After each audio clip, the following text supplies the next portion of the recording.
घर में इतना सारा सामान पड़ा है, इसी से स्टूडियो बना लेते हैं। तो हमें स्टूडियो बनाने के लिए दो चीजों की जरूरत होती है। एक तो साउंड प्रूफिंग, जो कि बाहर की नॉइस है उसको अंदर नहीं आने देता, और जो अंदर का साउंड है उसे बाहर नहीं जाने देता। और दूसरा है अकाउस्टिक ट्रीटमेंट, कि जो साउंड अंदर है वो अंदर कैसा बिहेव करेगा, कहीं इधर उधर ना भागे, तो उसको कंट्रोल करने के लिए अकाउस्टिक ट्रीटमेंट। तो सबसे पहले हमें चुनना होगा रूम। तो सबसे जो छोटा रूम हो, या जिसकी स्पेस या जिसकी शेप एकदम ऊबड़ खाबड़ सी हो, वो चुनना है।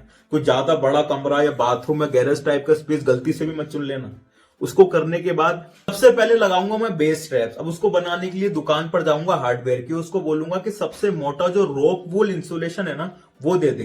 फिर उसको प्लास्टिक से रैप करके उस पर लगा दूंगा एक फैब्रिक का क्लोथ, और उसको फ्लोर से सीलिंग पर लगाना चालू करूंगा।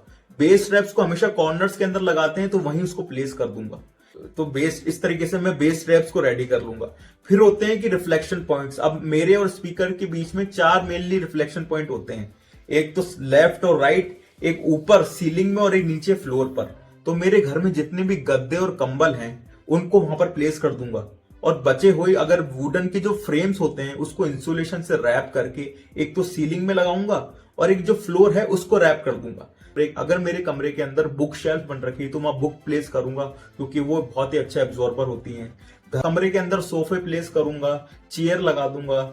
मेरा जो कमरा है उसमें गेट तो होगा ही, तो उससे पहले एक मोटा सा पर्दा लगा दूंगा, क्योंकि क्लोथ जो होते हैं वो बहुत अच्छे नेचुरल साउंड एब्जॉर्बर होते हैं। इसलिए अगर आपके जो अगर पुराने कपड़े भी पड़े हैं तो उसको भी कमरे में रखो, ताकि उससे भी साउंड एब्जॉर्ब होता है।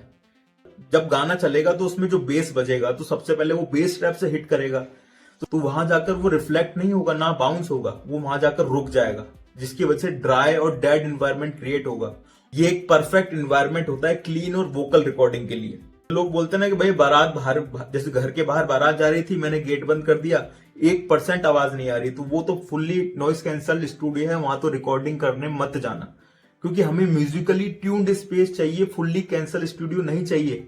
हमें हमारी रिफ्लेक्शन एब्जॉर्ब करनी है, तो बेड रिफ्लेक्शन एब्जॉर्ब करनी है। गुड रिफ्लेक्शन जितना पूरे कमरे में फैलेगी उतना अच्छा साउंड रिकॉर्ड होगा। तो इस तरीके से आप अपने कमरे में भी स्टूडियो बना सकते हैं।